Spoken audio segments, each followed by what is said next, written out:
Finally আমি যে ছবিটা আঁকছিলাম সেটা কমপ্লিট করে ফেলেছি। এই দেখো, এদিকে দেখতে দেখতে বেলা অনেক হয়ে গেল, 4:30 বেজে গেল, আর আমি এখনো পর্যন্ত স্নান করিনি।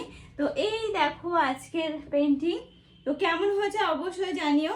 দেখো, এটার মিনিং আমি জানি অনেকেই বুঝবে না। এটা একটা মেয়ের ছবি, পাবলো পিকাসোর একটা ছবি, বিখ্যাত ছবি। তো সেটা দেখেই আমি এটা আঁকলাম। তো কেমন হয়েছে অবশ্যই কিন্তু তোমরা জানাতে ভুলো না। আর এই টাইপের পেন্টিং যদি দেওয়ালে লাগানো যায় না, খুব সুন্দর লাগে দেখতে। তো ভাবলাম আমি একটা আঁকি। প্লাস হচ্ছে অর্পণ আমাকে যেহেতু বলেছিল যে এই টাইপের কটা আঁকো, তো আজকের থেকে না, সরি, কালকের থেকে। তো দেখেছো, কালকে তো আমি এটা এঁকেছি।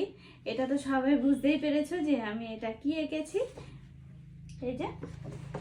আর আজকের হচ্ছে এই দুদিনে দুটো।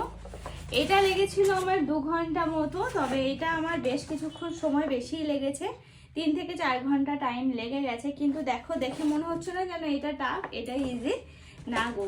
অনেক কাঠখড় পুড়িয়ে এই ছবিটা আঁকতে হলো, তবে অনেকক্ষণ সময় লাগলো। আমি সকালে কাজকর্ম সেরে এগুলো ধরেছিলাম, এটা ধরেছিলাম। তারপরেও অনেক কাজ থাকে মাঝে, সেগুলোও করেছি। নিচে গেছি 2-3 বার। এই সমস্ত কিছু করতে করতে মোটামুটি 3.5 থেকে 4 ঘন্টা, 3.5-4 ঘন্টার মতো লেগে গেছে। তো কেমন হয়েছে অবশ্যই জানাতে ভুলো না। আমি কিন্তু অপেক্ষায় থাকলাম। এই হচ্ছে ফাইনাল ছবি। যখন বাঁধিয়ে যখন ঘরে টাঙাবো, কি দারুণ যে লাগবে। প্লাস তোমাদের তো অবশ্যই দেখাবো। চলো, হ্যাঁ, আজকের মতো কমপ্লিট। সব গুছিয়ে রেখে দিই,